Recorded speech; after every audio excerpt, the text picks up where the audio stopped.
Quarta-feira, dia 12 de abril de 2023, a gente está ao vivo, começando aqui mais uma edição do Seu Rei de Verdade. Que bom que você está aí acompanhando.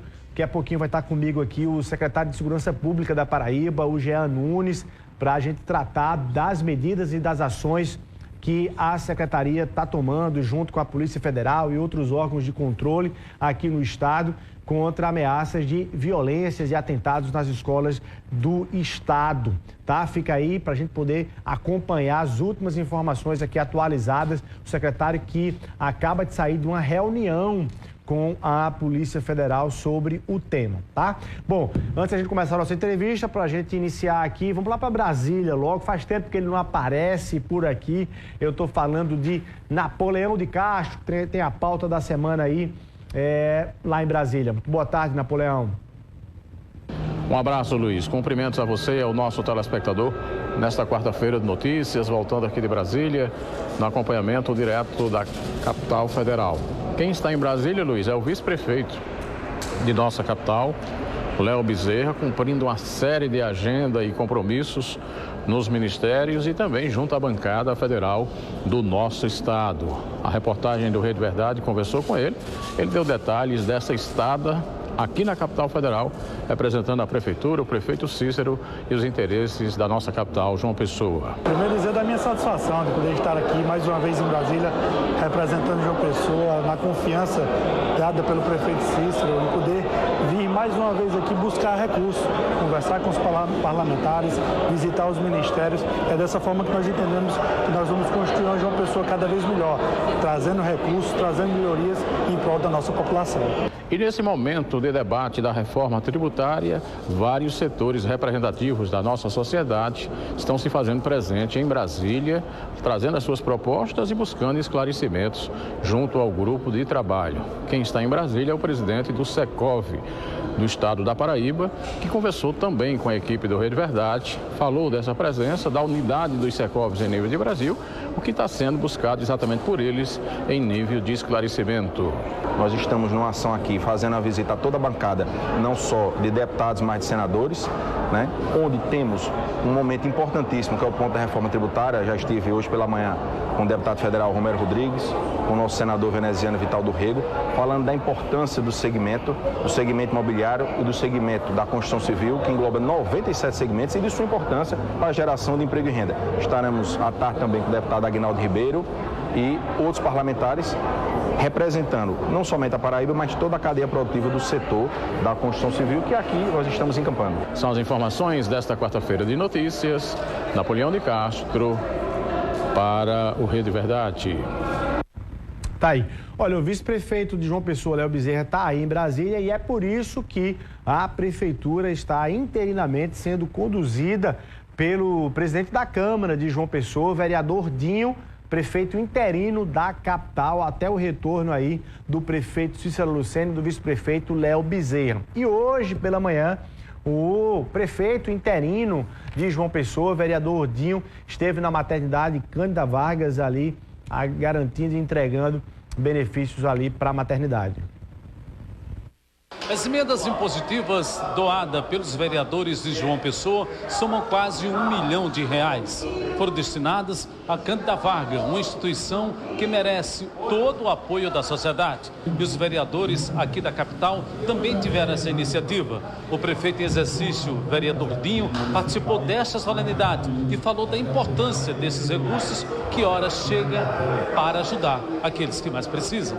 Como prefeito em exercício, mesmo por poucos dias, mas à frente do Executivo, destinar quase R$1 milhão para a instituição de Cândida Vargas, que tão bem de referência, inclusive, no nosso município, atendendo os partos que são feitos, não só daqui, inclusive pessoas de Cajazeiras que nascem aqui na Cândida Vargas. Então, a diretoria está de parabéns. Esse incremento, esse recurso vai sim agora ser destinado à Cândida Vargas, que faz um trabalho de cuidado com as doulas, com as mães que nascem aqui todos os dias. E no dia do obstetra a gente pode aí estar destinando esse recurso. Quero parabenizar aqui a diretoria, em nome do doutor Quintino, doutor Marcelo, doutora Marina, que fazem um trabalho de excelência nesse equipamento. O diretor da instituição, doutor Quintino Regis, falou da importância desses recursos que foram recebidos aqui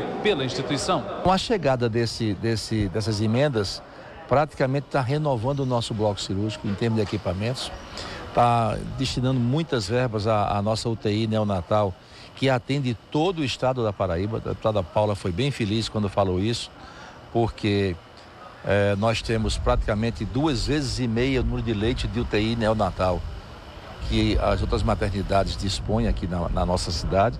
Atendemos 52% dos nossos pacientes a nível estadual, só 48% a nível municipal. Quer dizer, então é uma maternidade que está à disposição do estado da Paraíba, tá certo? E essa parceria que está havendo entre Câmara Municipal, entre Prefeitura Municipal, Secretaria Municipal e nossa diretoria tem sido de uma felicidade extrema, eu posso te contar isso. E eu estou tendo mais feliz ainda, porque eu estou para frente disso, participando dessas coisas que estão chegando novas para a gente. No final de tudo, tem um grande vencedor, você sabe quem é? A população. É eles que estão sendo assistidos e estamos dando a oportunidade aos nossos profissionais de executarem um trabalho com mais qualidade. Tá aí, olha só, vamos rapidinho para o intervalo comercial, é rapidinho mesmo, tá? Um minutinho só, quando eu voltar aqui, a gente conversa com o secretário de Segurança Pública da Paraíba, Jean Nunes, está acompanhando aí toda essa história em relação à segurança nas escolas aqui do estado da Paraíba. Você não pode perder, daqui a pouquinho a gente está de volta.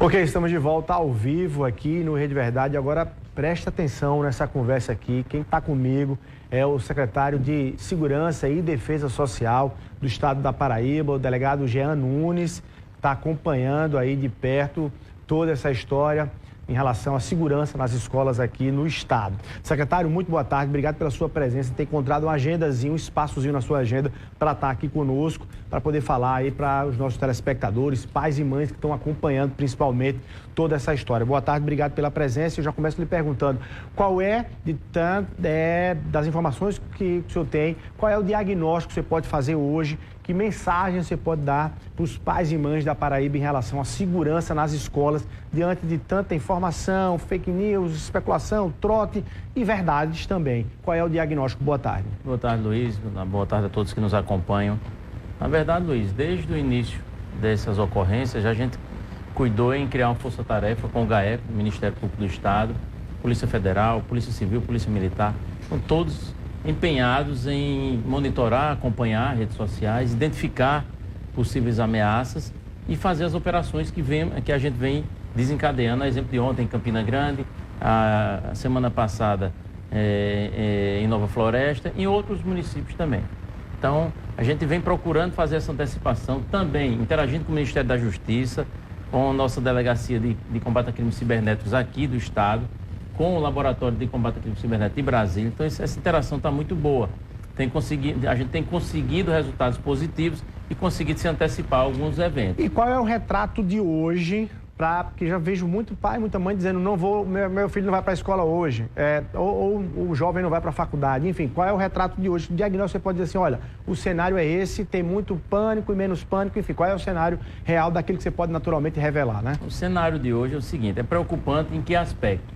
Que a maioria todos os que a gente tem identificado, postagens criadas, páginas falsas criadas, para colocar essas postagens com tom ameaçador, são de crianças e adolescentes. E são reais? Não, as postagens são feitas, mas quando a gente chega, que consegue abordar, consegue identificar e fazer a operação, a gente se comprova, como aconteceu agora há pouco, em um aluno que disse, uma criança que disse, que fez a postagem porque não queria ir para a escola.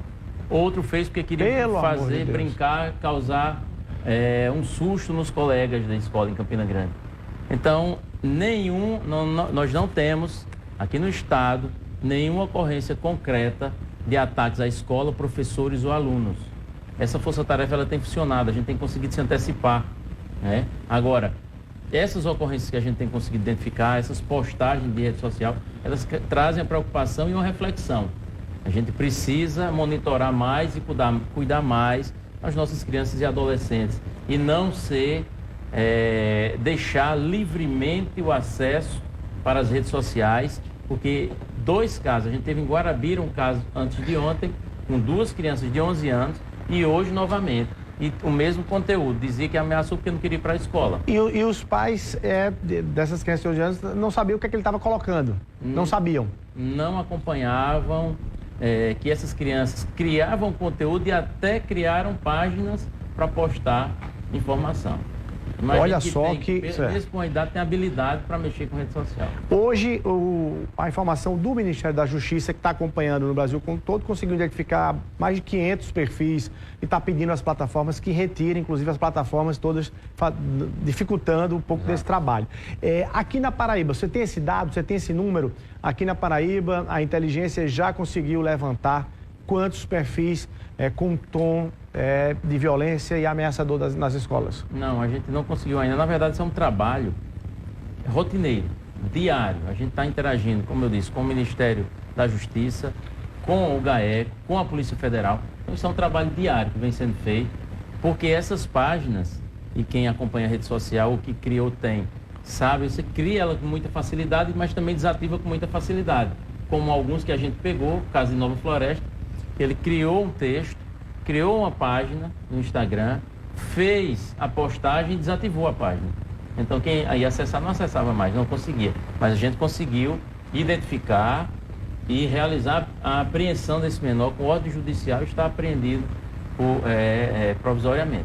Tá, então primeiro vamos aqui, eu tenho até outras perguntas para fazer, mas vou aproveitar essa sua linha aí de ação para dizer que mais do que talvez uma criança não esteja assistindo ou acompanhando o noticiário, os pais sim, a primeira objetivo dentro da família ou a primeira atitude que uma família pode tomar é conscientizar as suas crianças de que há responsabilidade se eles agirem dessa forma, seja por trote, que é o mais, né?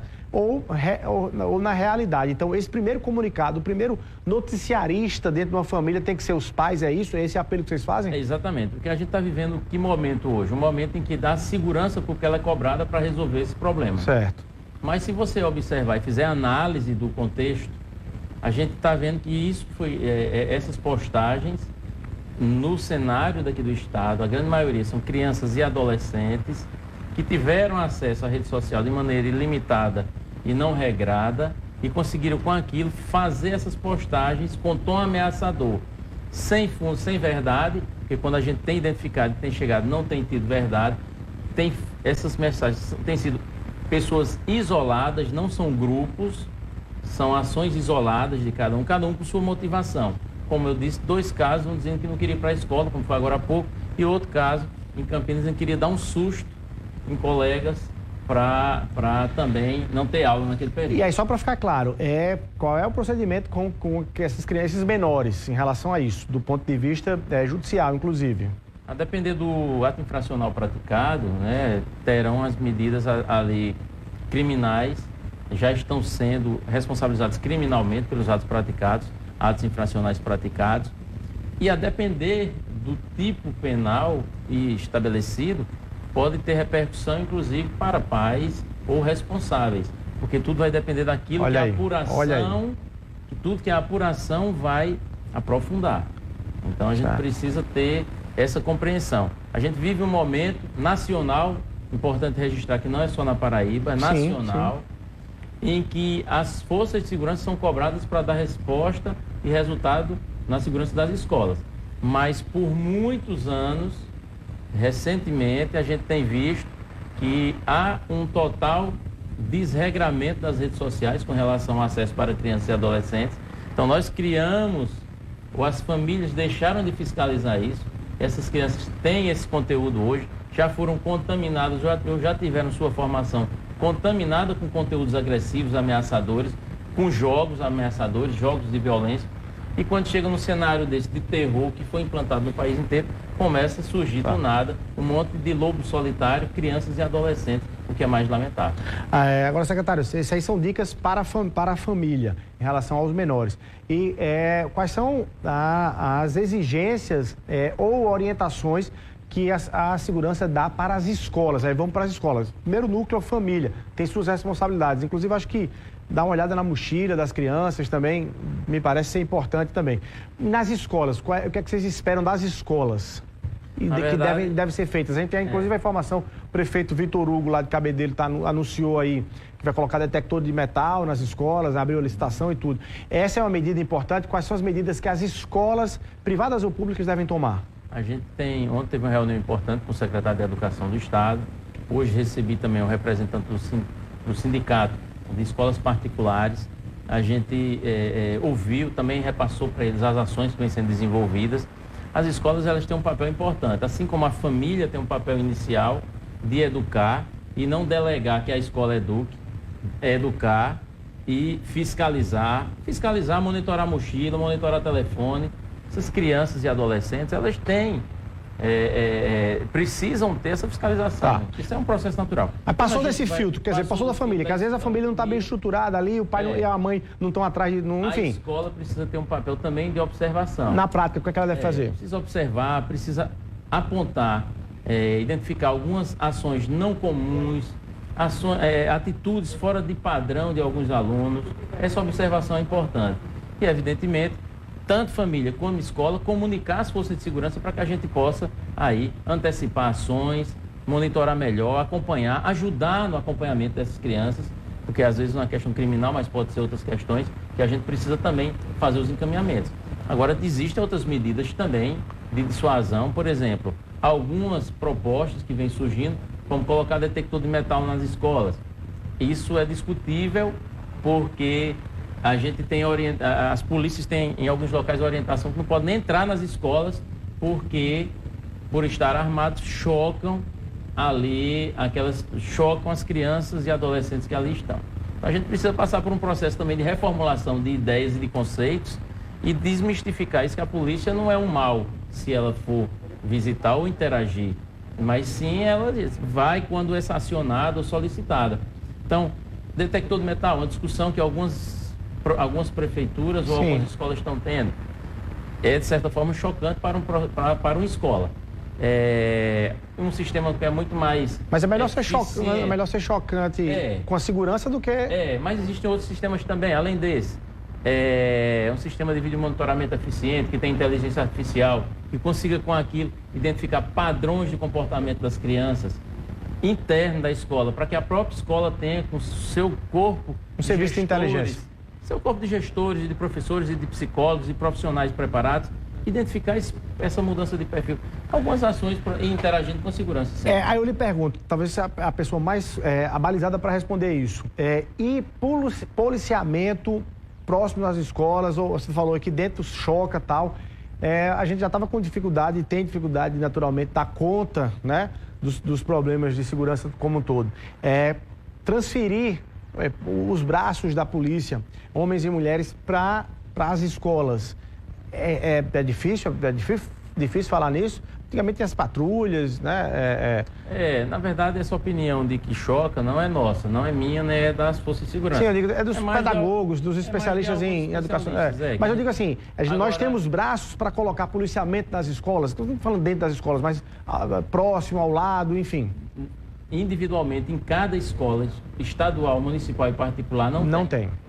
Mas o que é que está sendo feito? Com essa força-tarefa, a gente identifica algumas áreas mais sensíveis e aí sim, a gente tem feito um trabalho mais aproximado com a Polícia Militar, com a Polícia Civil, de uma atenção diferenciada, intensificando rondas em várias áreas do Estado, principalmente nessas áreas de escola. Agora, um policial ou uma equipe de policiais em cada escola não tem condição de assim funcionar. Porque uma equipe de policial ela demanda um plantão e tem toda uma estrutura por trás. E a gente precisa, naturalmente, se valer de tecnologia e de outros recursos para que a gente possa antecipar essas ações e ser mais preciso no direcionamento de um policiamento, de uma ação. Existia uma patrulha escolar que ela foi aos poucos migrando para aquele programa ProERD, que é de drogas nas escolas, de prevenção, a drogas e funciona no estado. Várias áreas do estado têm recepcionado, as escolas recepcionam também esses alunos que dão orientações, esses policiais militares que dão orientações também. Mas, bom, você está constatando que não tem condições de estar ali individualmente, né, um policial para cada escola e tal. Você defende que seguranças sejam feitas pela própria escola? No caso privado, a contratação, no caso público também? Seguranças...